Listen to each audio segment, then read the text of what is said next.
I'm really excited about the NGP, just with it being really the next generation of handheld device and really the amount of new features that it's got on it. We've got all the traditional PlayStation buttons, we have front touch, we have back touch, we have 2 cameras, we have 3 motion sensors, we have a microphone. I think the back and front camera is going to be really interesting. I think there's a lot of cool stuff you could do with it, particularly when it comes to augmented reality. Actually, you're looking at the screen, you can see through the screen into the real world, and you can move around, and then we can lay the augmented reality on top of that. So you could scan in your face, put yourself into a game, and with games like Reality Fighter, that's exactly what we're doing. It's a lot of fun scanning in your friend and then beating the hell out of them. Rear touch is really interesting because it isn't something what we've been able to play with before. Nobody's ever had it. And the great thing about rear touch is it means that you can still use touch without having your fingers in the way. The rear touch does catch the eye because it's new and innovative, but we can't forget the twin sticks for the first time on a portable device. You finally feel like you've actually got these miniaturized sticks that really work in your hands, and you can play all the first-person shooter games, all the gallery shooter games exactly as they were meant to be played.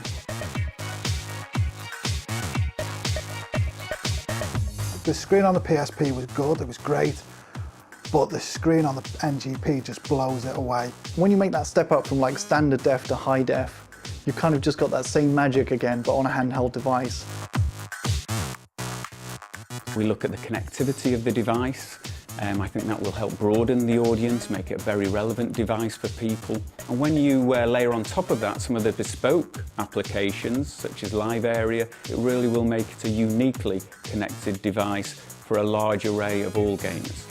I think Live Area is going to be really cool. It's a place you can go before you boot the game, and you'll be able to see what's been going on, how your friends have been scoring, if you're doing well, what's going on with the game. And you'll see posts about the games, maybe what your friends have done in the game. So it really keeps you updated about everything in the game, and it's going to be standard across all titles.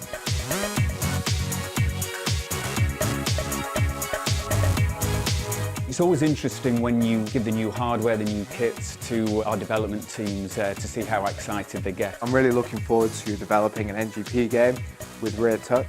I think just using that solely, you could do some really cool stuff. I work on Little Big Planet, and having extra features is fantastic because it means then that we can make tools so people can then create games using those new features, be it rear touch, front touch, tilt, the online sides of the game.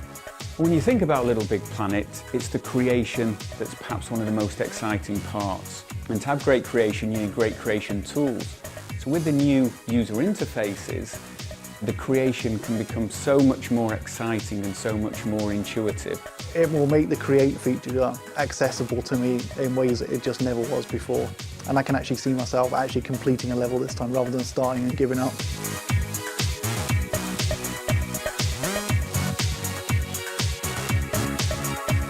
Some of the tech demos I've seen so far lead me to believe that there's a lot of promise there, and there's going to be a lot of great games coming.